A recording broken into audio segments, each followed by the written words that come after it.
来关心连串和台风相关消息，台南市在后甲国中后面路口，一名男子被椰子树给压死。事发当时，树龄40年的椰子树疑似是被风给连根吹倒，男子刚好经过，来不及闪避，被活活压倒，头部当场变形。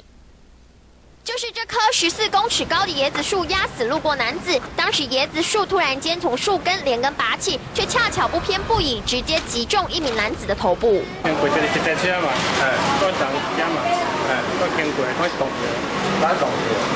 开了动了。 这棵椰子树为何突然被连根拔起，导致这场不幸？仔细观察，椰子树的树龄已经40年，树根看起来脆弱不堪。当时台南地区的最大阵风只有5级，这棵椰子树竟如此弱不禁风，在倒了之后直接击中男子，导致他头部严重变形，右腿骨折。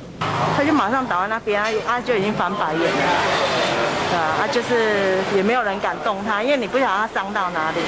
然后之后他就有点口吐白沫，还有就是那个他之后脸色发白，应该就不行了吧。